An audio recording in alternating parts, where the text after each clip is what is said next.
तो कैसे हैं आप सब? आशा करते होंगे आप बिल्कुल ठीक हैं। आज का जो मेरा वीडियो रहेगा उसमें पढ़ेंगे हम एमसीक्यू टाइप क्वेश्चन के बारे में। जैसे आपके एग्ज़ाम में 100 क्वेश्चन आना है। यूपीएनएचएम का आपका जो एग्ज़ाम होना है 17,291 पोस्ट के लिए, उसमें आपके 100 क्वेश्चन रहेंगे। आपके जो 80 मार्क्स रहेंगे और आपके सब्जेक्ट एंड डिसिप्लिन रहेंगे, और आपके जो मिक्स 20 मार्क्स के रहेंगे वो आपके जीके, जीएस, रीजनिंग और कंप्यूटर साइंस 5-5 नंबर के रहेगा।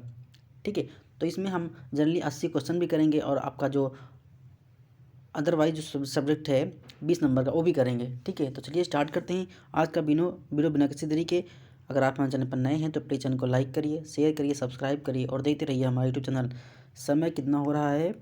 12:27 यानी कि रात के 12:30 बज चुके हैं। तो चलिए देखते हैं आज का वीडियो। पहला क्वेश्चन,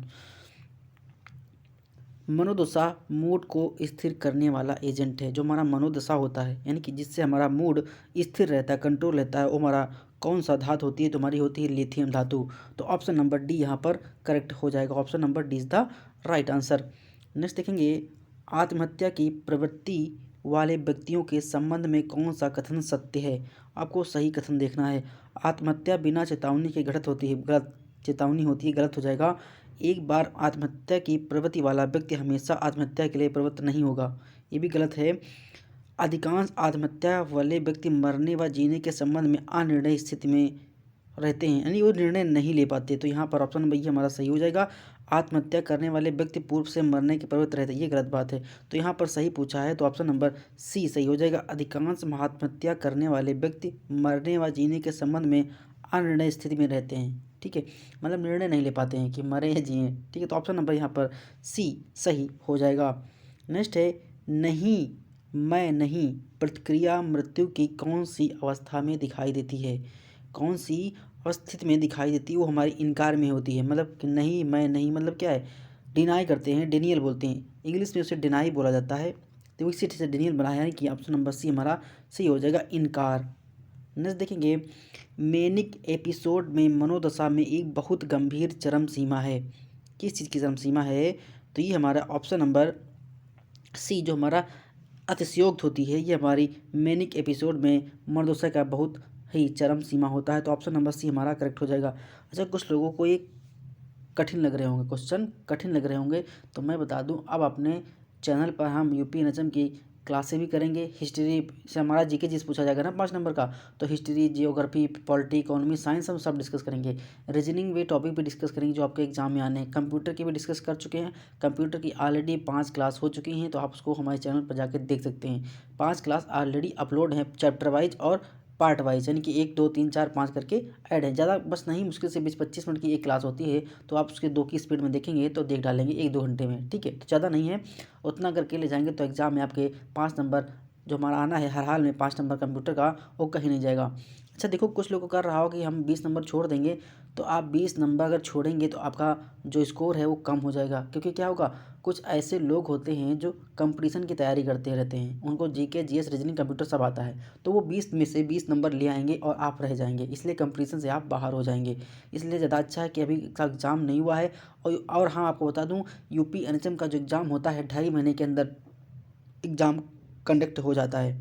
ठीक है, 2.5 महीने बाद, क्योंकि यूपीएनएचएम का बहुत ही तेज़ फास्ट काम होता है। अगले वीडियो में आपको सबूत दिखाएंगे कि कितनी जल्दी एग्ज़ाम कंडक्ट होता है। ठीक है, तो इस क्वेश्चन का राइट आंसर होगा ऑप्शन नंबर सी, अतिशयोक्त हो जाएगा। नेक्स्ट है, सामाजिक रूप से अस्वीकार्य प्रवृत्तियों को अधिक योजक गतिविधियों की ओर मोड़ना कहलाता है। उसे हम क्या बोलते हैं? उसे हम बोलते हैं उदात्तीकरण, यानी कि सब्लिमेशन बोला जाता है। क्या बोलता है? उदात्तीकरण यानी कि सब्लिमेशन बोला जाता है। Option number C is the right answer. Next है, निम्नलिखित में से कौन सा उदात्तीकरण का सब्लिमेशन का एक उदाहरण है? तो अभी मैंने बताया कि एक युवा जो फुटबॉल खेलकर आक्रामकता से निपट रहा है वही हमारा होता है। क्या मतलब, इसमें जो हमारी अस्वीकार प्रवृत्तियाँ होती हैं और योजक गतिविधियों में बदल जाती हैं, उनकी तरफ मुड़ जाती हैं, योजक जो गतिविधियाँ होती हैं। तो यहाँ पर ऑप्शन नंबर सी, एक युवा जो कि फुटबॉल खेलकर आक्रामकता से निपट रहा है वही हमारा उदात्तीकरण का एक उदाहरण होता है। तो ऑप्शन नंबर इसका ई सी सही हो जाएगा। नेक्स्ट है, डी और ई की जटिलता कॉम्प्लिकेशन क्या है? कॉम्प्लिकेशन क्या है? तो यह होगा ये सभी, यानी कि अत्यधिक रक्तस्राव, सेप्सिस और फारफोरेशन जो होता है, ये हमारे डी और ई की जटिलता होती है। तो ऑप्शन नंबर डी यहाँ पर हमारा सही हो जाएगा।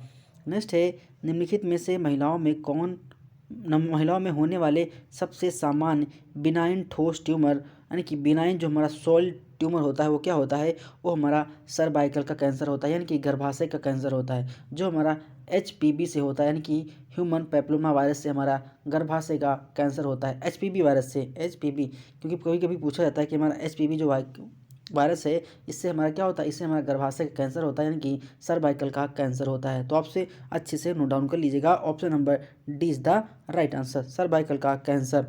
नेक्स्ट हमारा है transverse diameter of inlet pelvis में पाया जाता है। कितने जो हमारा ट्रांसवर्स डायमीटर होता है पेल्विस में वो कितना होता है, लगभग 13 सेंटीमीटर के बराबर होता है। तो ऑप्शन नंबर बी हमारा करेक्ट हो जाएगा। इसको आप अच्छे से याद रखिए क्योंकि 11 भी दिया है, 12 भी दिया है, 13 भी दिया है, 14 दिया है, तो आप अप्रोक्सीमेटली नहीं लगा सकते। तो इसलिए ऐसा करना कि आपको 13 सेंटीमीटर रख के रखना है। कितना, 13 सेंटीमीटर रख के रखना है। तो आप इसको अच्छे से याद कर लीजिएगा। तो ऑप्शन नंबर यहाँ पर बी सही हो जाएगा। नेक्स्ट क्वेश्चन है सत्य कथन छाटिए। इसमें आपको सही कथन छाटना है। प्रसव की प्रथम अवस्था ट्रू लेबर पेन की शुरुआत से शुरू होती है तथा सर्विस के फुल डायलेशन पर समाप्त होती है। बिल्कुल बात सही है। प्रसव की द्वितीय अवस्था सर्विस के फुल डायलेशन से शुरू होकर बच्चे के बाहर निकलने आने पर समाप्त होती है, भी बात सही है। प्रसव की तृतीय अवस्था बच्चे के जन्म से शुरू होती है तथा प्लेसेंटा के बाहर निकालने पर समाप्त होती है। बच्चे का जो प्लेसेंटा होता है वो कम्प्लीटली बाहर हो जाता है। देखो प्रसव के 3 चरण होते हैं। पहला होता है विस्तरण, दूसरा होता है निष्कासन, तीसरा होता है हमारा प्रौढ़ निष्कासन। यानी कि बच्चा क्या होता है, पूरी तरह माँ के गर्भ से बाहर आ जाता है तीसरे चरण में। तो वही बात किया गया है कि प्लेसेंटा आपका जो है बाहर आ जाता है। तो ऑप्शन नंबर यहाँ पर डी हमारा सही हो जाएगा क्योंकि यहाँ हमारे तीनों ऑप्शन सही हैं। तो option number D is the right answer. Next हमारा है इलेक्ट्रो कॉन्क्लूसिव जो थ्योरी होती है ECT। देखो मैं आपसे कह रहा हूँ जितने भी शॉर्ट फॉर्म आपको यूपीएससी के एग्जाम में मिले, आप कॉपी पेन उठाकर एक जगह कॉपी पे कहीं नोट डाउन करना स्टार्ट कर दीजिए क्योंकि 2 महीने के अंदर देखी जाए इतना हम आपको मजबूत बना देंगे कि आपका एग्जाम ऐसे ही निकल जाएगा। क्योंकि ज़्यादा हैवी और लेंथी सिलेबस नहीं होता है यूपीएससी का, बहुत ही लो कट ऑफ जाती है। अगर मान लीजिए 100 में आप 65 नंबर ले आएँ तो आपका सिलेक्शन तय है, कोई रोक नहीं सकता।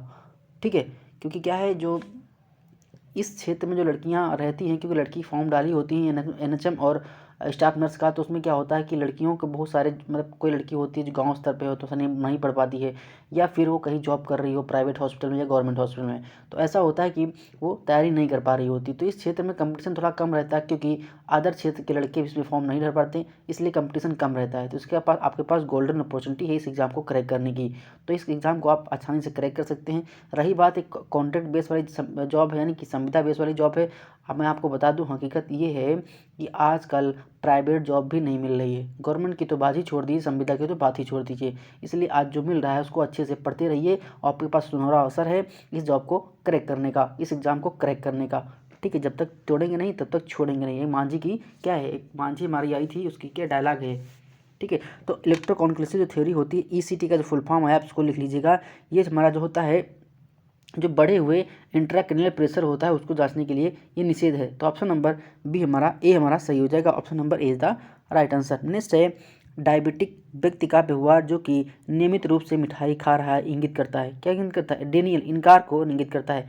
तो ऑप्शन नंबर ए यहाँ पर सही हो जाएगा। देखो हम थ्योरी क्लास भी लेकर आएंगे तो आपको पढ़ाएंगे, उसके बाद MCQ क्वेश्चन जब करवाएंगे तो आपको ईजी भी लगेगा। ठीक है, क्योंकि ऐसे हम जब MCQ टाइप क्वेश्चन करवाते हैं प्रैक्टिस से तो आपको कठिन लग रहा होगा क्वेश्चन कहाँ से आए हैं, क्योंकि आपने भी सिलेबस पूरा पढ़ा ही नहीं है। जिस दिन सिलेबस पूरा पढ़ लेंगे उसके बाद जब करवाएंगे तो आपको अच्छे से अच्छा लगेगा। नेक्स्ट बात करेंगे नए शब्दों की रचना जिन्हें आसानी से समझा नहीं जा सकता की सनक या प्रवृत्ति कहलाती है। उसे हम क्या बोलते हैं, उसे हम नियोलॉगिज्म बोलते हैं, नियोलॉगिज्म बोलते हैं। इस देखो ये जो चैप्टर है ये पूरा साइकोलॉजिस्ट का है, जो साइकोलॉजिस्ट होता है उसी के चैप्टर से क्वेश्चन बने हुए हैं। इसलिए आपको देखो आपको सबसे जो टफ चैप्टर रहने वाला है साइकोलॉजी वाला रहने वाला है, इसलिए आप अच्छे से पढ़ लीजिएगा। मेडिकल सभी को आता है। तो यहाँ पर ऑप्शन नंबर डी हमारा सही हो जाएगा, neologism. Option number D is the right answer. Next है समान शब्दों या वाक्यों का बिना मतलब बार बार दोहराव कहलाता है, यानी कि आप बार बार उससे दोहरा करते उसे उस बार बार दोहरा रहे हैं उससे बोलते हैं वर्बिजरेशन। क्या बोलते हैं, वर्बिजरेशन बोलते हैं। Option number C is the right answer. इसको आप लिख लीजिएगा, जो आपको नया टर्म लिखता है आप उसको कॉपी पे नोट डाउन कर लीजिए कि बिना किसी वास्तविक आधार के मिथ्या संवेदी अनुभूतियाँ कहलाती हैं, उसे बोलते हैं मति भ्रम। क्या बोलते हैं, मति भ्रम बोलते हैं। मति मतलब मिथ्या, तो option number C is the right answer हो जाएगा। नेक्स्ट है निम्न में से हाइपोमेनोरहोया के कारणों में शामिल नहीं है। क्या शामिल नहीं है? हमारा गर्भाशयी जो फॉलिप होता है ये शामिल नहीं होता, बाकी एंड्रोमेट्रियल तपेदिक शामिल होती है, गर्भाशयी संरचनाएं शामिल होती हैं और कुपोषण यानी कि मल न्यूट्रिशन भी शामिल होता है। लेकिन जो नहीं होता हमारा ऑप्शन नंबर बी गर्भाशय पॉलिप होगा। Option number B is the right answer. Next है वैजिनल ट्राइकोमनियासिस का सबसे सामान्य एवं प्रभावी उपचार क्या है? सबसे सामान्य और भाई क्या है? तो हमारी मेट्रोनिडाजोल की जो आती है वो हमारा सबसे टेबलेट तो हमारी सबसे प्रभावी उपचार होता है। तो ऑप्शन नंबर सी मेट्रोनिडाजोल हो जाएगा। Option number C is the right answer. Next question की बात करें, सत्य पेल्विस बनी होती है, जो हमारी सत्य पेल्विस होती है उससे कैसी बनी होती है? उसमें कैविटी भी होती है, आउटलेट भी होता है, इनलेट भी होता है। तो देखिए कहाँ पर है इनलेट, कैविटी और आउटलेट, ये तीनों चीज़ हमारी होती हैं। तो option number A is the right answer. श्रोणि गुहा में गर्भाशय की स्थिति क्या होती है? जो हमारी श्रोणि गुहा होती है उसमें जो गर्भाशय की स्थिति होती है वो हमारी एंटीफ्लेक्स्ड और एंटीवर्टेड होती है। कैसी होती है? एंटीफ्लेक्स और एंटीवर्टेड होती है। तो यहाँ पे देखिए ऑप्शन नंबर डी एंटीवर्टेड और एंटीफ्लेक्स्ड होती है। तो option number D is the right answer. Next question है प्राथमिक स्वास्थ्य केंद्र का कार्य क्या होता है? जो हमारी प्राथमिक स्वास्थ्य केंद्र होते हैं प्राइमरी पीएचसी, उनका काम क्या होता है? प्राइमरी हेल्थ सेंटर मातृत्व एवं शिशु स्वास्थ्य परिवार नियोजन की सेवाएं प्रदान करना, बिल्कुल बात सही है। राष्ट्रीय स्वास्थ्य कार्यक्रम का क्रियान्वयन करना, यानी कि जो राष्ट्रीय लेवल पर हमारे स्वास्थ्य के कार्यक्रम होते हैं उनका क्रियान्वयन करना, ये भी बात सही है। स्कूल स्वास्थ्य सेवाएं प्रदान करना, ये भी बात सही है। तो ऑप्शन नंबर डी हमारा करेक्ट हो जाएगा। हमारे प्राइमरी हेल्थ सेंटर के क्या होते हैं? कार्य होते हैं, पीएचसी के कार्य होते हैं। नेक्स्ट बात करेंगे, कौन सा प्राथमिक स्वास्थ्य सेवा का सिद्धांत नहीं है? कौन नहीं है? प्राथमिक सेवा सिद्धांत का नहीं है। सामान वितरण होता है, पर्यावरण स्वच्छता होती है, समुदाय की भागीदारी होती है, समुदाय की भागीदारी,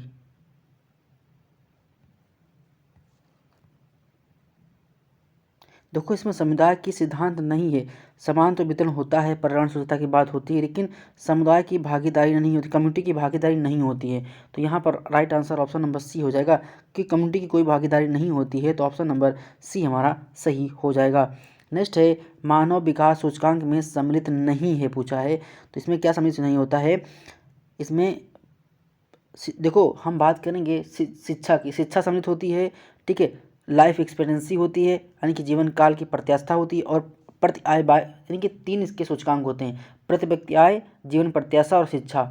आप याद रखिएगा एसडीआई जो आता है हमारा ह्यूमन डेवलपमेंट इंडेक्स यानी कि मानव विकास सूचकांक, इसके 3 आधार होते हैं। एक होता है शिक्षा, दूसरा होता है हमारा जीवन प्रत्याशा और चौथा हमारा होता है प्रति व्यक्ति मैं फिर से बता रहा हूँ, मानव विकास सूचकांक यानी कि ह्यूमन डेवलपमेंट एचडीआई के 3 इंडेक्स होते हैं, यानी कि 3 आधार होते हैं।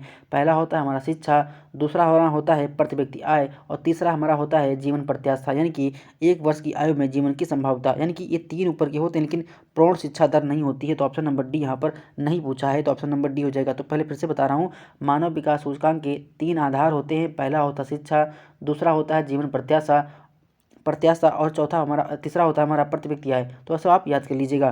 नेक्स्ट बात करेंगे, मातृ मृत्यु दर के कारणों में शामिल है। जो हमारी मातृ दर होती है उसमें क्या है? गर्भावस्था में विषाक्तता, बिल्कुल बात सही है। बहुत जल्दी या बहुत देर से गर्भ धारण करना, यानी कि ऐसा होता है कि महिलाएं की जो कम उम्र में शादी कर दी जाती है और उस दौरान क्या होता है, महिला बहुत जल्दी ही गर्भावस्था धारण कर लेती है और वो माँ बनने के लिए रेडी नहीं थी। तो क्या होता है, इस कारण भी जल्दी गर्भधारण भी महिला का मौत का कारण बन जाता है। गर्भावस्था के दौरान पोषण, यानी कि महिला गर्भावस्था के दौरान क्या कुपोषित हो जाती है तो उस दौरान उनकी मौत हो जाती है। तो मातृ मृत्यु दर के तीनों फैक्टर होते हैं। तो यहाँ पर ऑप्शन नंबर डी हमारा करेक्ट हो जाएगा। Option number D is the right answer.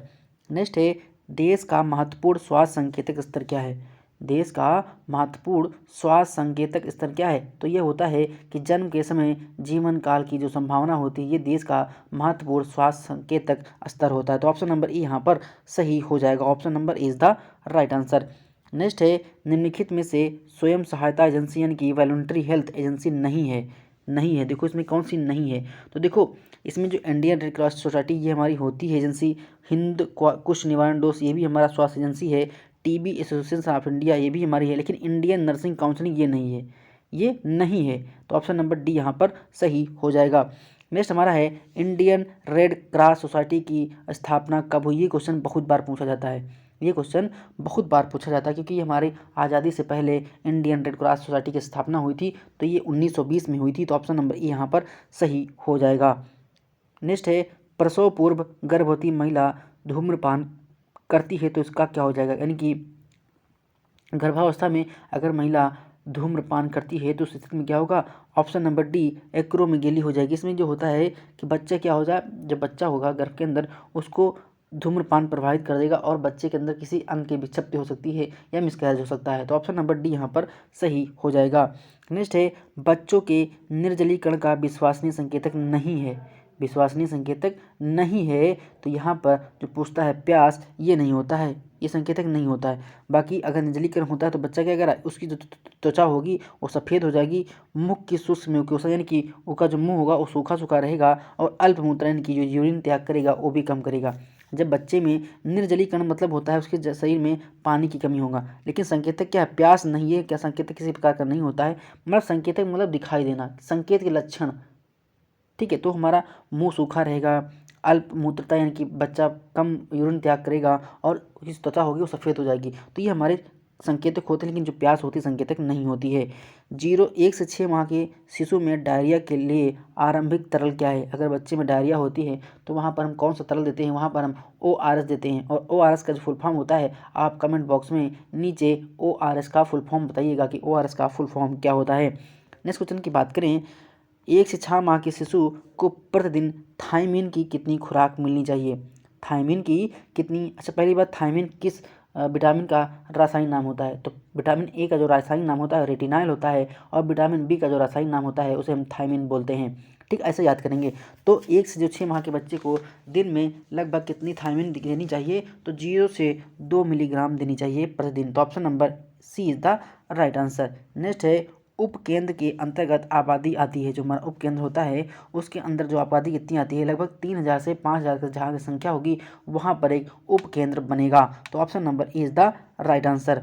Next है, एक वर्ष में 1000 जनसंख्या पर कुल मृत्यु की संख्या को क्या कहा जाता है, उसे हम मातृ मृत्यु दर बोलते हैं।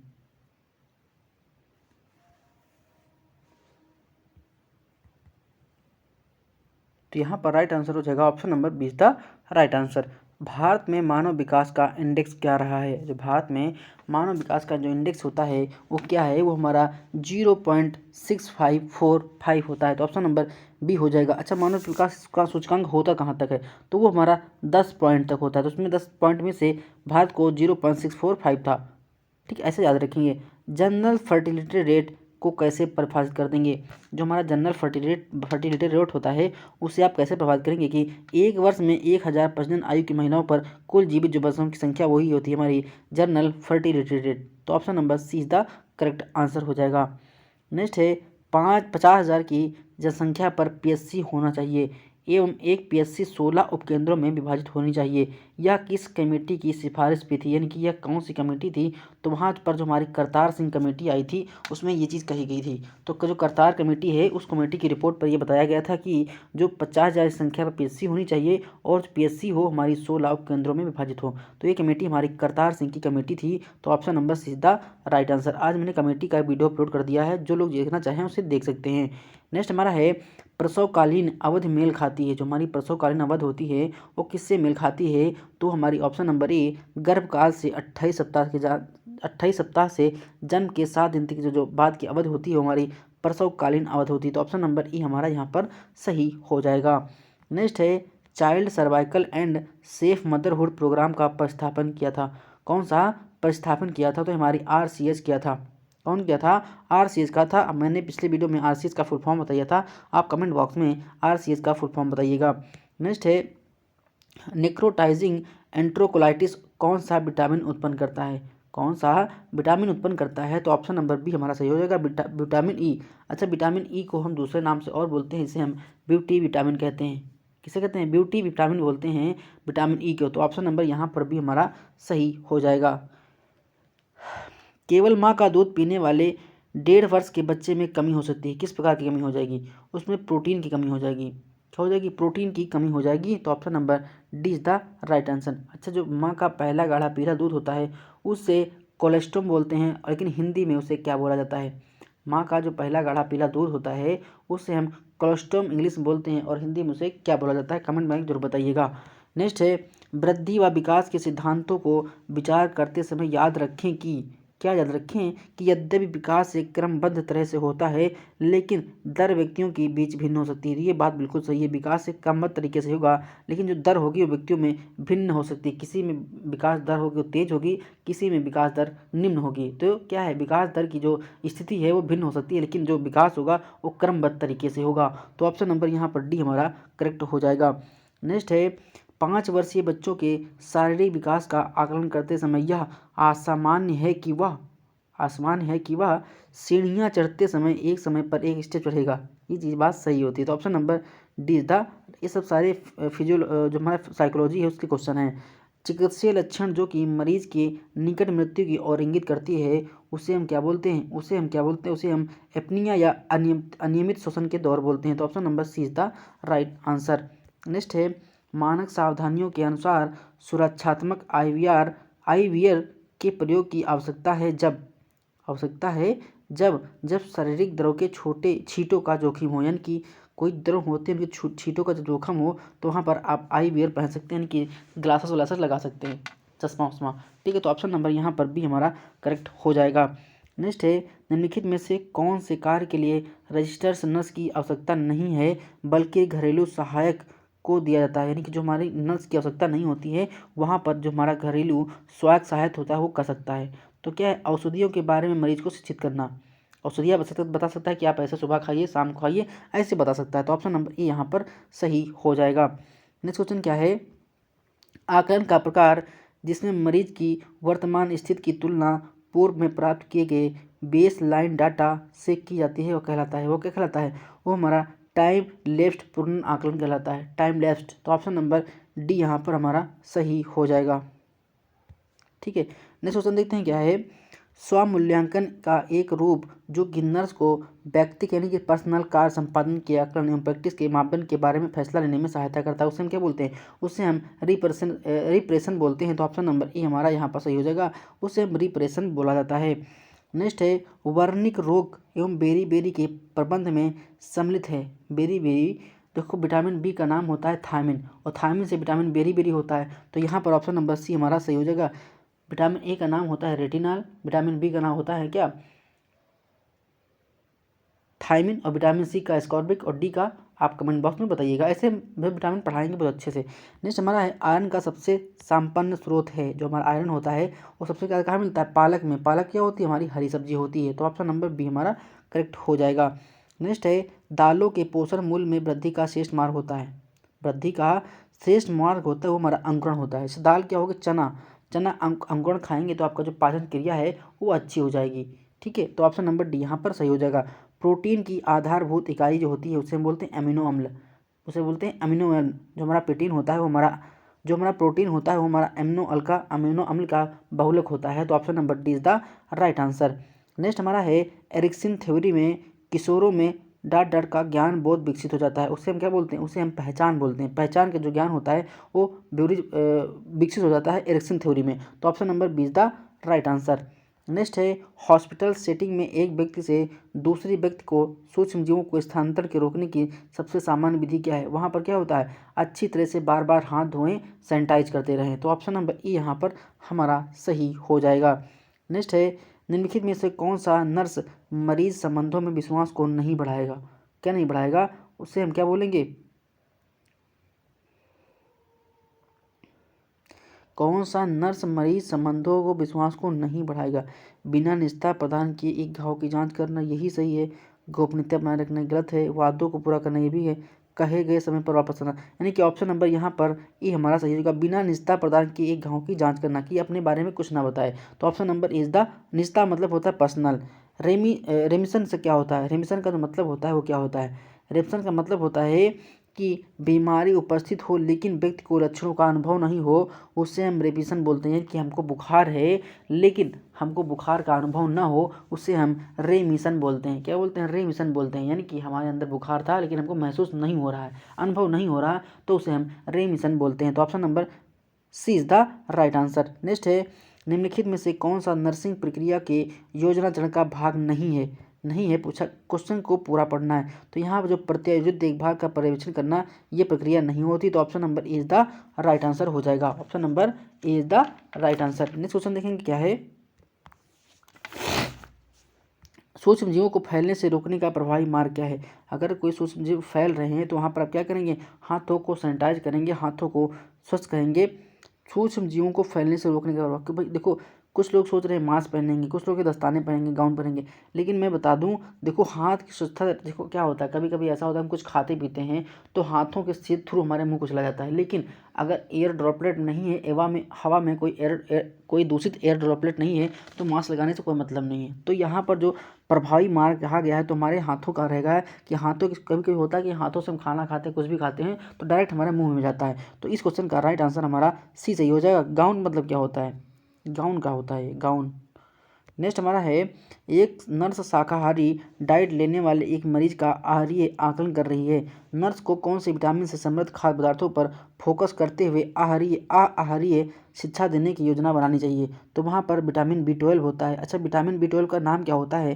जो विटामिन B12 का रासायनिक नाम होता है उसे हम साइनोकोबालामिन कहते हैं। तो कभी कभी एग्जाम में पूछता है कि ऐसी कौन सी विटामिन है जिसमें कोबाल्ट धातु पाई जाती है? तो एकमात्र विटामिन हमारी विटामिन B12 होती है जिसमें क्या पाई जाती है? कोबाल्ट धातु पाई जाती है। क्या पाई जाती है? कोबाल्ट धातु पाई जाती है, जिसे हम रासायनिक नाम साइनाकोबालामिन होता है विटामिन B12 का। तो कभी कभी एग्जाम में ऐसी क्वेश्चन पूछता है कि ऐसी कौन सी धातु है जो हमारी विटामिन B12 मिलती है, तो वहाँ पर क्या होती? कोबाल्ट होती है। तो ऑप्शन नंबर वहाँ पर कोबाल्ट लगा दीजिएगा। नेक्स्ट है, पुराने दिनों में जब रेफ्रिजरेटर उपलब्ध नहीं थे तो दुग्ध को खराब होने से बचाने हेतु दिन में 2 बार 3 बार उबाला जाता था। इसका कारण क्या था? देखो इसका जो कारण होता था कि दुग्ध से जो दही बनता है तो वहाँ पर एक हमारा जीवाणु होता है लैक्टोबैसिलस, जीवाणु की उपस्थिति से हमारा दूध से दही बनता है। तो क्या होता था कि ये, पहले मैं क्वेश्चन का आंसर बता देता हूँ कि दूध को दही में परिवर्तन करने वाले लैक्टोबैसिलस को मारना, इसका मतलब होता था कि भाई जब दूध गर्म कर रहे होगे तो वहाँ पर जीवाणु जो होता है हमारा लैक्टोबैसिलस वो मर जाता है। कभी कभी पूछा जाता है कि दूध की जो फैक्ट्री होती हैं वहाँ पर पाश्चुरीकरण किया जाता है। तो पाश्चुरीकरण प्रक्रिया में क्या होता है? पाश्चुरीकरण प्रक्रिया में ये होता है कि 72 डिग्री सेल्सियस पर 15 सेकंड के लिए जो दूध गर्म होता है वही हमारा पाश्चुरीकरण होता है। जैसे आप अमूल का दूध पीते हैं, ज्ञान का दूध पीते हैं, किसी भी कंपनी का दूध पीते हैं तो उसमें जो हमारा आता है दूध, ये पाश्चुरीकरण होते आता है। 15 सेकंड के लिए 72 डिग्री सेल्सियस पर दूध को गर्म करना हमारा पाश्चुरीकरण कहलाता है। इससे क्या होता है? इससे हमारा दूध खराब नहीं होता है, फटता नहीं है। नेक्स्ट बात करेंगे, ऊतक की मरम्मत में मदद करने वाला पोषक तत्व क्या होता है? यानी कि हमारे शरीर निर्माण में जो शरीर निर्माण होता है, ठीक है, उसमें हमारा सबसे ज़्यादा मदद तो करता है वो हमारा प्रोटीन होता है। जो आपने देखा होगा जो जिम वगैरह जाते हैं वो प्रोटीन का सेवन बहुत ज़्यादा करते हैं, क्योंकि उनको क्या करना है, उनको अपनी मसल्स को डेवलप करना होता है। इसीलिए ज़्यादा जो हमारे प्रोटीन होती है सबसे ज़्यादा जो हमारे दूध से बने प्रोडक्ट होते हैं, चाहे दूध हो गया, पनीर हो गया, दही होगा, घी हो गया, इसमें प्रोटीन आपको अत्यधिक मात्रा में मिलता है। इसीलिए देखा होगा जो लोग जिम जाते हैं वो पहले पनीर खाते हैं, या जिम करके आए तो पनीर खाते हैं, हमने देखा है। ठीक, तो पनीर होता है हमारा, इससे मसल्स डेवलप होती है, हमारे शरीर का निर्माण होता है। तो ऑप्शन नंबर यहाँ पर सी हमारा सही हो जाएगा। नेक्स्ट है, घाव को भरने में कौन सी विटामिन मदद करता है? विटामिन सी करती है। कौन? विटामिन सी घाव को मदद करती है। और विटामिन सी का जो हमारा रासायनिक नाम होता है वो हमारा स्कॉर्बिक एसिड होता है। विटामिन ए का रासायनिक नाम क्या है? रेटिनॉल होता है। Option number is the right answer. ये सब चीज़ें रटी होनी चाहिए जैसे हमको रटी हैं। फिर हमारा कोर स्कोपस सिंड्रोम जो होता है, इसका कारण क्या होता है? इसका जो कारण होता है हमारी थायमिन की कमी से कोर्साकोफ्स जो होता है, कोर्साकोफ्स सिंड्रोम होता है। तो option number is the right answer. Next है, ग्रहणी से स्रावित होने वाला हार्मोन का होता है? पहली बात तो ग्रहणी होता कहाँ है? ये हमारी छोटी आंत में देखने को मिलता है ग्रहणी। तो ग्रहणी से जो हार्मोन स्रावित होता है उसका नाम होता है कोलिसिस्टोकाइनिन। क्या नाम होता है? कोलिसिस्टोकाइनिन। ये हमारे आंत में स्रावित होता है जहाँ ग्रहणी पाई जाती है। नेक्स्ट है, पित्त लवणों का निर्माण होता है। जो हमारे पित्त लवण होते हैं इनका निर्माण कहाँ होता है? इनका जो निर्माण होता है वो हमारा अमीनो एसिड से होता है। तो ऑप्शन नंबर बी हमारा करेक्ट हो जाएगा। नेक्स्ट है, मानव में किन दो अस्थियों के मध्य गति होती है? किन दो अस्थियों के बीच मध्य गति होती है? तो पेल्विक गिल्डर तथा फीमर इसमें भी गति होती है। पेक्टोरल ग्रिडल तथा ह्यूमरस इसमें भी होती है। खोपड़ी तथा एटलस वर्टिब्रा यानी कि गर्दन इधर घूमती है तो ये भी होती है। तो ऑप्शन नंबर डी हमारा सही हो जाएगा। दो अस्थियों के मध्य गति होती है। नेक्स्ट हमारा है, एटलस और एक्सिस के बीच किस प्रकार की गतिशील संधि होती है? तो वहाँ पर जो हमारी संधि होती है वो हमारा पाइवोट प्रकार की संधि होती है। पाइवोट प्रकार की संधि होती है तो वहाँ पर पाइवोटल यानी कि पिवोटल संधि बोलते हैं। तो option number is pivot, PIVOT, उसे पाइवोट जॉइंट बोला जाता है कि पाइवोट संधि बोला जाता है। तो ऑप्शन नंबर ई हमारा सही हो जाएगा। नेक्स्ट हमारा है, कोशिका का शक्ति ग्रह किसे कहते हैं? उसे हम माइटोकॉन्ड्रिया जो होता है हमारा सेल का क्या होता है, पावर हाउस होता है। कोशिका का शक्ति ग्रह होता है। डाट डाट एक प्रोटीन है जो कि कोश के कंकाल के निर्माण में सहायक होती है, उसे हम क्या बोलते हैं, उसे हम बोलते हैं एक्टिन। तो option number C is the right answer. ठीक है, option number C is the right answer. Actin से बना होता है कंकाल। नेक्स्ट हमारा है गुच्छासन कोशिकाएं, गुच्छासन कोशिकाएं स्रावित होती हैं, कहाँ स्रावित करती हैं, ये देखो दो प्रकार के एएनएफ और एरिथ्रोपोइटिन, ये दोनों प्रकार के स्रावित करती हैं। रुको मैं फिर से बता रहा हूँ। गुच्छासन कोशिकाएं जक्स्टा ग्लोमेरुलर सेल और जीजीसी स्रावित करती हैं, एरिथ्रोपोइटिन स्रावित करती हैं और हमारा रेनिन। ठीक है, तो ऑप्शन नंबर डी हो जाएगा, बी व सी दोनों। नेक्स्ट है कौन सा अंग मध्य गर्भावस्था से पूर्व गर्भस्थ शिशु में हेमेटोपोइसिस के लिए प्राथमिक स्थल है। तो हमारा उसे यकृत होता है, उसे हम बोलते हैं यकृत। तो ऑप्शन नंबर ए हमारा यहाँ पर करेक्ट हो जाएगा। नेक्स्ट क्वेश्चन की बात करें, संपूर्ण दुनिया में सामान्यतः इस विटामिन की कमी पाई जाती है। पूरी दुनिया में ऐसी कौन सी विटामिन है जो हमारी कमी पाती है, उसे हम फोलिक अम्ल बोलते हैं। Option number B is the right answer. अच्छा, ऐसी कौन सी विटामिन है जो हमारे शरीर में कभी भी स्टोर नहीं होती, ऐसी कौन सी विटामिन है जो हमारे शरीर में कभी भी स्टोर नहीं होती, उस विटामिन का नाम आप बताइएगा कि क्या होता है। नेक्स्ट है 15 वर्षीय रोहित मसूड़ से रुधिर स्राव की शिकायत करता है। नर्स उसे वो आहार लेने के लिए सलाह देगी जो निम्नलिखित से संबंध है। तो जो सलाह है कि भाई जो विटामिन सी होता है, जो जब मसूड़ों में दर्द होता है तो वहाँ पर विटामिन सी यानी कि पैरिया हो जाता है। विटामिन सी की कमी से मसूड़ों में सड़न होने लगती है, मसूड़ों से खून आता है, पस आता है और दुर्गंध आती है। ठीक है, तो वहाँ पर स्कर्वी रोग हो जाता है। तो ऑप्शन नंबर सी हमारा बी हमारा सही हो जाएगा, विटामिन सी की कमी से। अच्छा, विटामिन सी का दूसरा नाम होता है नाभिक रोग, क्योंकि विटामिन सी सबसे पहले कहाँ देखने को मिला था, तो सबसे पहले विटामिन रोग हमको नाविक जो मछुआरे होते हैं, नाव को खेते हैं, वहाँ पर ये रोग देखने को मिला था। इसलिए विटामिन सी जो हमारे स्कर्वी रोग से होता है, स्कर्वी रोग हो जाता है विटामिन सी की कमी से, उसे हम नाभिक रोग की संज्ञा देते हैं। तो स्कर्वी रोग का दूसरा नाम क्या होता है, नाभिक रोग। तो ऑप्शन नंबर बी यहाँ पर हमारा करेक्ट हो जाएगा। नेक्स्ट हमारा है पित्त किसमें संश्लेषित होता है। जो हमारा पित्त होता है ये किसमें संश्लेषित होता है, हमारे जिगर यानी कि जिगर, ठीक है, लीवर, वहाँ पर संकेत होता है। तो ऑप्शन नंबर ए हमारा सही हो जाएगा। नेक्स्ट है गैस्ट्रिक ग्रंथि की मुख्य कोशिका क्या स्रावित करती है। जो हमारी गैस्ट्रिक ग्रंथि होती है ये मुख्य कोशिका का क्या स्रावित करती है, उसे हम पेप्सिनोजन बोलते हैं। क्या बोलते हैं, पेप्सिनोजन बोलते हैं। तो option number B is the right answer. Next है घुटना संधि और कोहना संधि किस प्रकार की संधि के उदाहरण हैं। तो ये हमारे हिंज होते हैं। जो हमारे हिंज टाइप जोइंट होते हैं वो हमारे घुटना और कोहनी के मध्य होते हैं, हिंज्ड। तो option number D is the right answer. Next है मनुष्य में हाथ तथा कलाई अस्थि के बीच की संधि को क्या बोलते हैं, उसे हम ग्लाइडिंग संधि बोलते हैं। देखो ये सब चीज़ें आपको याद रखना है कि कौन सी संधि कहाँ पाई जाती है, हम ऐसे पढ़ाएंगे भी, लेकिन आपको याद रखना है। देखो जो चीज़ कठिन लगती है आपको वही कॉपी पे नोट डाउन करना है, और पर जो क्वेश्चन आपको आता है उससे नहीं लिखना है, क्योंकि आपको बिल्कुल शार्ट और अच्छे नोट बनाना है। तो ऑप्शन नंबर यहाँ पर डी हो जाएगा क्वेश्चन नंबर। नेक्स्ट हमारा है प्रोटीन का संश्लेषण कहाँ होता है। जो हमारा प्रोटीन होता है इसका संश्लेषण कहाँ होता है, संश्लेषण का प्रोटीन संश्लेषण एक कार्य है, किसका कार्य है, ये हमारा खुरदुरी एब्डोप्लाज्मिक रेटिकुलम का कार्य होता है। तो option number B is the right answer. Next है एट्रियल न्यूट्रिएटिक कारक यानी कि एएनएफ स्रावित होता है, कहाँ स्रावित होता है, ये हमारा हृदय की जो आलिंद की भित्ति होती है वहाँ से स्रावित होता है। Option number B is the right answer. हमारा जो हृदय होता है 4 भागों में बटा होता है। नेक्स्ट हमारा है एरिथ्रोपोइटिन का जो कार्य होता है ये क्या होता है, ये हमारा एरिथ्रोपोइसिस को प्रेरित करता है। तो option number is the right answer. Next है रुधिर में इस पदार्थ की कमी के कारण शरीर का एडिमा हो सकता है, क्या होता है, एल्बुमिन की जब कमी होगी तो शरीर का एडिमा हो जाएगा। तो option number is the right answer. Next है किसने देखो यहाँ से 80 नंबर तो आपके क्वेश्चन होगा, किसके 80 क्वेश्चन यहाँ से तो आपके सब्जेक्ट के होंगे। अब बाकी बचे जो हमारे 20 क्वेश्चन वो आपके जीके जीएस रीजनिंग और कंप्यूटर के रहेंगे। ठीक है, तो उसको पढ़ेंगे। किसने इंडियन नेशनल आर्मी आईएनए की संगठित की थी। तो हमारी सुभाष चंद्र बोस ने इंडियन नेशनल आर्मी को गठित किया था। तो यहाँ पर ऑप्शन नंबर बी हमारा सही हो जाएगा।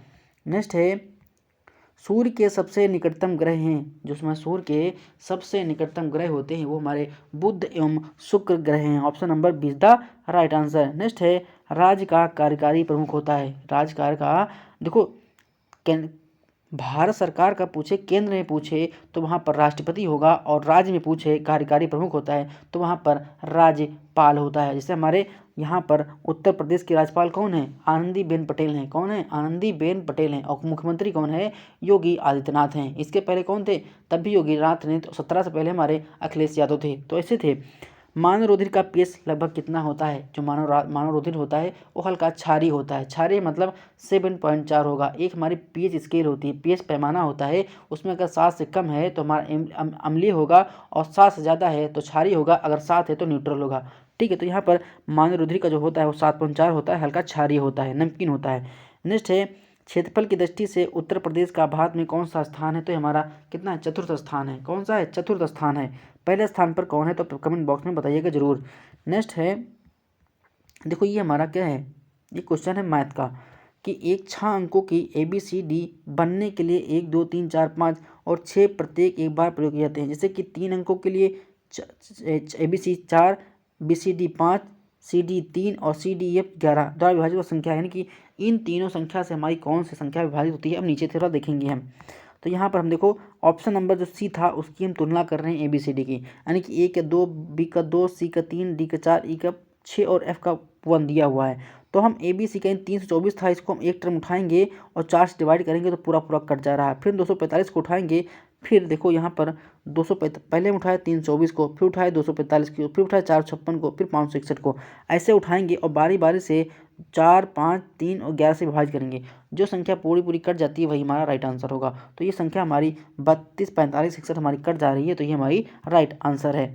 हम पहले से देखो वीडियो हम 80 क्वेश्चन तो आपको कराएंगे, साथ में आपके हम डिस्कस करेंगे जो हमारे 20 क्वेश्चन हैं। आप उसको स्किप नहीं कर सकते एग्जाम में भाई साहब, क्योंकि ऐसे लड़कियां हैं जो लगातार कंपटीशन करती रहती किसी भी गवर्नमेंट एग्जाम की। वो अगर ऑलरेडी यूपी निज़म का एग्ज़ाम दे चुकी हैं, गवर्नमेंट पा चुकी हैं जॉब, तब भी वो जॉब करती रहती हैं, तब भी वो तैयारी करती रहती हैं। इसलिए मैं आपसे कह रहा हूँ कि आप 20 नंबर को स्किप मत होने दीजिए। 80 नंबर आपका, मान लो अपने 80 नंबर में से आपके जो सब्जेक्ट थे उसमें से आप कितने नंबर ले आए? 80 में से आप मान लो 55 नंबर ले आए, और इधर 20 में से आपको 15 नंबर लिए, तो कितना हो गया? 70 नंबर हो गया। और मान के चलिए निगेटिव मार्किंग है नहीं, तो आप 70 नंबर अगर कर ले जाएंगे तो आपका एग्जाम से बाहर कोई नहीं निकाल सकता। कट ऑफ से आप 100% आगे निकल जाएंगे क्वेश्चन से। ठीक, इसलिए आप बिल्कुल ये पोर्शन आप स्किप नहीं कर सकते, आपको पढ़ना ही पड़ेगा। क्योंकि अगर आप 20 नंबर स्किप कर देंगे तो आप मान लो अदर कोई स्टूडेंट है और 20 नंबर से 15 ले आया और उधर 55 ले आया, तो आपका क्या होगा? उसके 70 हो जाएंगे लेकिन आपके 55 रह जाएंगे। इसलिए आपको पूरा पढ़ना है, कोई चीज़ स्किप नहीं करनी है। अब हम यूपी निज़म का जो हमारा GK GS वाला पोर्शन है वो भी लेकर आएंगे, साथ में कंप्यूटर क्लास तो हो ही रही है, ऑलरेडी 5 क्लासें कंप्यूटर की हो चुकी हैं। ठीक है, उससे बाहर क्वेश्चन कभी भी नहीं पूछा जाता, क्योंकि वही हमारे जनरली क्वेश्चन पूछे जाते हैं। ठीक है, और बाकी GK GS में ऐसा पढ़ा देंगे कि आप भूलेंगे नहीं, किसी भी कॉम्पिटेंस एग्जाम देंगे उसमें वहाँ पर आपको GK GS काम आ जाएगा। ठीक है, लेकिन आप 2 महीने दीजिए, ईमानदारी साथ करते रहिए। ठीक है, तो यहाँ पे देखिए कहा गया है 5/14 में से क्या घटाएं कि हमारा 7/42 प्राप्त हो जाइए। तो नीचे सोल्यूशन दिखा रहे हैं आपको हम कि 5/14 में से क्या घटाएं, यानी x घटाएं तो हमारा 7/42 प्राप्त हो जाएगा। देखो 5/14 में से क्या घटाएं? हम x घटा दिए तो 60/42। देखो हमारे पास डिजिटल बोर्ड तो है नहीं, ठीक, इसलिए ये चीज़ें हमको कठिन लगती हैं। समझा, हमको आता सब है लेकिन आपको हम समझा नहीं पाते। क्यों? क्योंकि हमारे पास संसाधन नहीं है, पर्याप्त संसाधन नहीं है, जिससे हम आपको समझा नहीं सकते। वरना अगर हमारे पास सिस्टम होता तो अच्छे समझाते आपको। रीजनिंग एकदम आपको इतनी आसान लगती कि समझ लीजिए आप 5 में से 5 क्वेश्चन जरूर कर डालते, क्योंकि रीजनिंग क्या है, 5 में से 5 क्वेश्चन जरूर कर डालेंगे। मैथ्स ऐसी चीज़ है जो आपको गलत हो ही नहीं सकता, 5 में से 5 कर ले जाएंगे, यानी कि आपके पक्के नंबर होते हैं। ठीक है, बाकी GK GS किसी का आता तो ठीक, नहीं तो रटने वाली बात होती है। तो यहाँ पर क्वेश्चन पूछा है कि 5/14 में से क्या घटाएं कि 7/42 प्राप्त हो जाए।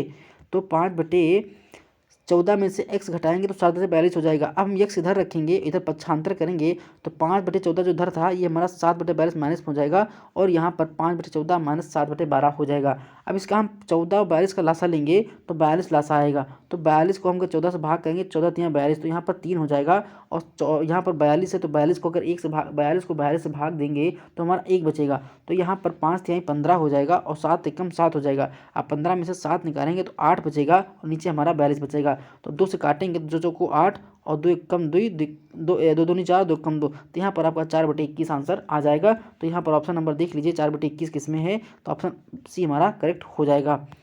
नेक्स्ट क्वेश्चन की बात करें ये हमारा करनी दी हुई है, इसको सॉल्व करना है। देखो कैसे सॉल्व करते हैं, नीचे आपको हम दिखा रहे हैं। ऐसे क्वेश्चन दिया है ना, तो देखो पहले हम अंडर रूट में 39,969 दिया है, तो 3,970 का पहले हम निकालेंगे इसका वर्गमूल। तो यहाँ पर देखो 3,069 का था, तो 3969 है, इसको हम 6 से भाग करेंगे। ऐसी पहाड़ा पढ़ना है कि 39 से ज़्यादा ना होने पाए। तो 6×36 होता है, अगर 7 तक पढ़ेंगे 7×7 49 हो जाएगा, ज़्यादा हो जाएगा ना। तो यहाँ पर 6×36 हो जाएगा, तो 6 ऊपर लिखेंगे, 6 यहाँ नीचे लिखेंगे। अब 6 को जोड़ देंगे तो यहाँ पर 12 हो जाएगा। अब ये संख्या ऊपर से देखो, 39 में से 36 निकालोगे तो यहाँ हमारा कितना बचेगा, 3 बचेगा। 39 में से 36 निकालोगे तो 3 बचेगा। अब ये संख्या दोनों उतारनी है, दो दो का जोड़ा बनाना है, तो दोनों संख्या उतारनी है कि 6 9 उतार लेना है। अब देखो 6 6 12 जोड़ दिया था, इतना पहाड़ा पढ़ें कि हमारा 369 ज़्यादा ना होने पाए। तो हम 123 को 3 से गुणा करेंगे, 3 यहाँ पे लिखेंगे, 3 यहाँ पे लिखेंगे, तो 3 त्रिका 9 हो जाएगा, ठीक है। 3 दूनी 6 हो जाएगा और 3 एकम 3 हो जाएगा, ये पूरा पूरा कट जा रहा है, यानी कि ये हमारा 63 का वर्गमूल दिया है। तो यहाँ पर हम 63 लिख लेंगे और नीचे अंडर रूट x लिख लेंगे। इधर बचा हमारा 107 + 19 126 हो गया। अब अंडर रूट ऊपर करेंगे तो यहाँ पर 95 ऐसे हो जाएगा, ठीक है। तो यहाँ पर 63 ऊपर हो जाएगा, 126 नीचे हो जाएगा, और 63 दूना 126 होता है, तो कट जाएगा तो 1/2 हो जाएगा। इधर अंडर रूट x बचा और इधर 1/2 बचा। अब दोनों वर्ग स्क्वायर करेंगे तो यहाँ पर x/1/4 निकल आएगा। ये क्वेश्चन आप इजी कर ले जाएंगे। तो 1/4 कहाँ है, तो ऑप्शन नंबर ए हमारा यहाँ पर करेक्ट हो जाएगा। नेक्स्ट देखेंगे क्या है, यदि 3x - 1 की पावर 3x - 1 है तो 18, तो x के पावर x का मान क्या होगा, x की पावर x का मान क्या होगा। तो देखिए मैं ऐसे निकाल रहा हूँ, देखो 3x को हम, देखो क्या होता है कि 3 यहाँ पर लिखा है, 3x लिखा है, 3 की पावर -1 बन रहा है। जब भी गुणा होती है तो घातें हमेशा जुड़ जाती हैं। मान लो ऐसे लिखा है, मैं आपको बताने की कोशिश कर रहा हूँ, 3x लिखा है गुणे 3 की पावर -1 लिखा है। जब भी गुणा होता है तो घातें हमारी जुड़ जाती हैं, यानी कि 3 की पावर x - 1 हो जाएगा, वही यहाँ पर लिखा हुआ है, ठीक है। तो हमको ऐसे लिख सकते हैं ना, हम इसको ऐसे लिख सकते हैं ना कि 3 को नीचे भी कर सकते हैं ना, 3 को नीचे कर लिए।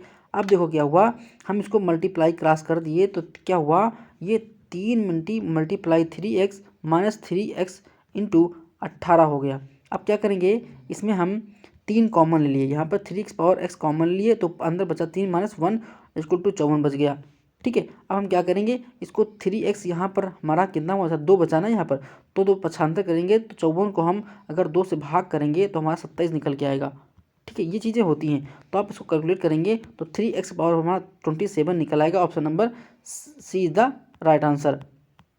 अब देखो यहाँ पर ही हमारा सरलीकरण दिया है, किसको सरल करना है, यहाँ पर बॉडमोस का यूज हुआ है। बॉडमोस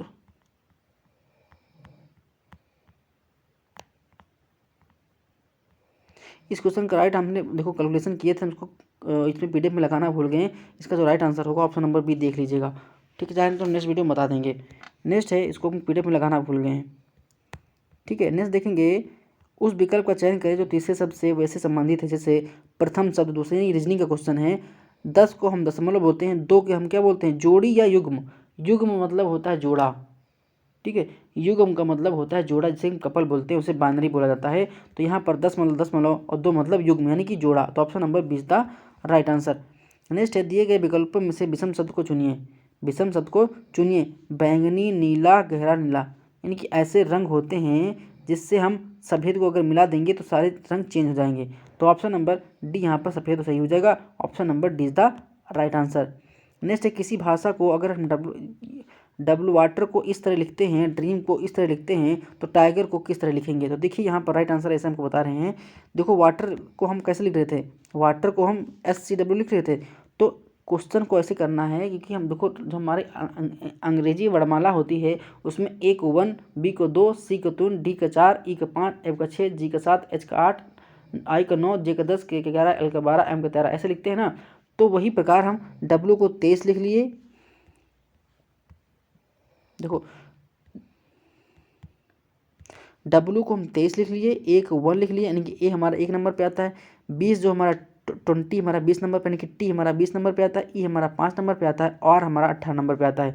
इसको लिखे कैसे हैं हम, XCWIW। अब इसमें क्या क्या गया है, यहाँ पर 23 हमारा W जो हमारा 23 नंबर पे आता है, उसमें हम अगर 1 जोड़ देंगे तो हमारा 24 हो जाएगा। 24 नंबर पर हमारा X आता है, ठीक है। उसी प्रकार ए हमारा था एक नंबर पे आ रहा था, उसमें अगर हम 2 जोड़ देंगे तो यहाँ पर 3 मिल जाएगा। 3 हमारा सी नंबर पे होता है। वैसे टी हमारा था 20 नंबर पे आता है, इसमें हम 3 जोड़ देंगे तो 23 हो जाएगा। ठीक है, तो यहाँ पर जो सीरीज चल रही है वो जनरली 1 जोड़ा, फिर जोड़ा, फिर 3 जोड़ा, फिर 4 जोड़ा, फिर 5 जोड़ा, ऐसे हमारी सीरीज चल रही है। तो इसी सीरीज के अकॉर्डिंग अगर जो हम ड्रीम को लिखेंगे तो हमारा ड्रीम को ईथर हो जाएगा। डी हमारा 4 होता है, आर 18 होता है, ई 5 होता है, ए 1 होता है, एम 13 होता है। अब दिनों में 1 जोड़ेंगे, 2 जोड़ेंगे, 3 जोड़ेंगे, 4 जोड़ेंगे, 5 जोड़ेंगे। तो कैसे जोड़ेंगे, तो यहाँ पर निकल के आएगा 5, ठीक है, 20, 23। तो यही हमारा जो निकल के आएगा, देख लीजिए यहाँ पर, ये जो हमारा टाइगर का पूछा गया था, जो हमारा क्वेश्चन पूछा गया था, तो टी का 20 होता है, आई का 9 होता है, जी का 7 होता है, ई का 5 होगा और आर का 18 होता है।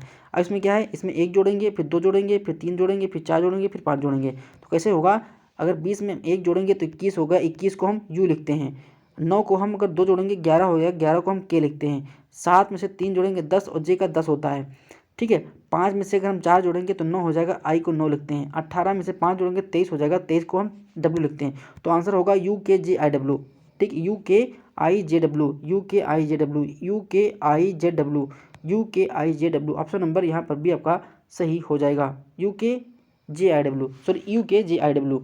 ठीक है, तो 93 का आपका डी ऑप्शन सही हो जाएगा, यू के जी आई डब्ल्यू है, यू के जी आई डब्ल्यू, यू के जी आई डब्ल्यू, यू के जी आई डब्ल्यू, यू के जी आई डब्ल्यू। तो ऑप्शन नंबर आपका डी करेक्ट हो जाएगा। नेक्स्ट क्वेश्चन देखते हैं कि वेब एड्रेस को यह भी कहा जाता है, हमारा जो वेब एड्रेस होता है उससे हम क्या बोलते हैं, उससे हम URL बोलते हैं, यानी कि यूनिवर्सल रिसोर्स लोकेटर। जितने भी कंप्यूटर में आपको फुल फॉर्म मिलेंगे आपको नोट डाउन करना है। एक्साबाइट ईबी किसके बराबर होता है, हमारा 2 की पावर जो 60 होती है वही हमारा एक्साबाइट होती है।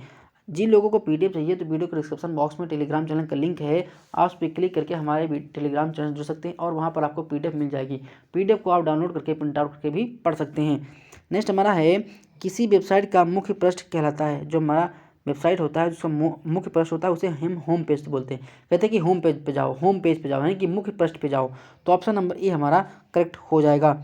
नेक्स्ट है, उस लोकेशन या टेक्स्ट के सिलेक्शन की पहचान करता है जिससे आप भविष्य के संदर्भ के लिए नाम देते हैं व चिन्हित करते हैं, उससे हम क्या बोलते हैं, उससे हम बुक मार्क बोलते हैं। जो हम सभी लोग अपना एंड्रॉयड मोबाइल यूज़ करते हैं, वहाँ पर कॉर्नर में देखिएगा 3 बूंदी बनी होती हैं, उस पर नीचे टिक करिएगा तो उस पर लिख के आता है बुक मार्क, वही हमारा बुक मार्क होता है। तो ऑप्शन नंबर सी हमारा करेक्ट हो जाएगा। वह डिवाइस जिसका उपयोग ड्राइंग, ग्राफिक्स बनाने तथा मेनू सिलेक्शन के लिए किया जाता है, इस नाम को बोलते हैं, उसे हम लाइट पेन बोलते हैं। तो ऑप्शन नंबर डी हमारा सही हो जाएगा। आशा करते हैं आपको वीडियो पसंद आया होगा, तो प्लीज़ वीडियो को लाइक करिए, शेयर करिए, सब्सक्राइब करिए और देखते रहिए हमारा यूट्यूब चैनल एग्जाम आरजू क्लासेस। मिलते हैं नेक्स्ट वीडियो में। धन्यवाद, शुक्रिया, आपका दिन शुभ हो, मंगलमय हो।